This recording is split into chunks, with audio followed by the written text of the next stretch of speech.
Mamen, sabi ko naman sa inyo, hindi ako titiwalag sa Friday, munggo gang, mamen.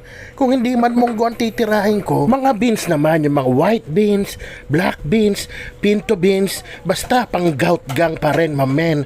O ito na, ito yung version ko ng munggo for today, mamen. Ang tawag ko dyan, munggo na hindi tinipid, pero tinamad, mamen. Ayan na, wala nang hiwa-hiwa, panoorin nyo para malaman nyo kung sino nanalo sa pahula ko. Eto na nga, mamen, simulan na natin. O, alam nyo na yan, kung matagal na kayo nanonood sa page ko, sa pressure cooker ko talaga tinitira yung munggo ko, mamen. Sabay magigisa ako na aromatiko. O, kung wala kayong pressure cooker at ganito gusto nyong gawin sa munggo nyo, mamen, wala namang problema. Ang pinagkaiba lang, mas matagal nyo siyang kukuluan kasi mas matagal siyang lalambot. O yan, nag-isa lang ako na aromatics, bawang sibuyas, kamatis, at isang kutsarang bagoong, mamen, yan na magpapalasa dyan. Halu-haluin lang natin hanggang medyo madurog na tong kamatis nyo. Ayan, pagpadurog na, tsaka ko ilalagay yung munggo, mamen, na binabad ko sa tubig saglit. Ayan, ginisang munggo, nagisahin natin, mamen.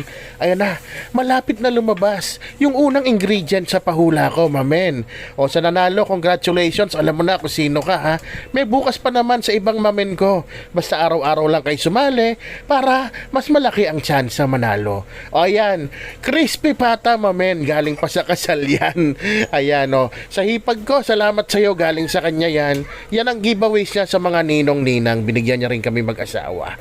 Ayan, nilagay ko na dyan sa pressure cooker. Tapos nilagyan ko ng criminal water, mamen. Bali, pressure cook ko yan, 15 minutes muna. Tapos babalik ta rin ko kasi maliit yung pressure cooker ko, mamen. Tapos nilagyan ko na rin ng Knorr cubes na may lasa ng isang buong baboy at patis, mamen. At habang pinapalambot ko yan, mamen, baka pwede mo naman pa-comment kung saan ka nanonood ngayon para naman malaman ko kung saan nakaabot tong video ng munggo ko, mamen. O yan, shortcutting ko na. After 15 minutes, ganito na maging itsura niyan. O, ingat kayo sa pressure cooker, ha. Pag ganyan na ganyan ang ginawa nyo, baka sumirit yan. Pwede nyo patakbuhan ng running water para safe kayo forever. O yan, another 15 minutes sa kabilang side. Shortcutting ko na. Ganito na mangyayari sa kanya, mamen. Ayan na. At kung nanonood ka pa dyan, mamen, baka pwede naman pakilitin ng onti sa tadyang mo. Baka pwede naman pakilike and share tong video para naman makaabot sa iba tong version ng munggo ko. Ayan, nilagyan ko na nga ng siling pang sigang. Binaliktad-baliktad ko pa para ma-check ko kung malambot talaga. Tapos ito, 40 pesos ang halaga niyan.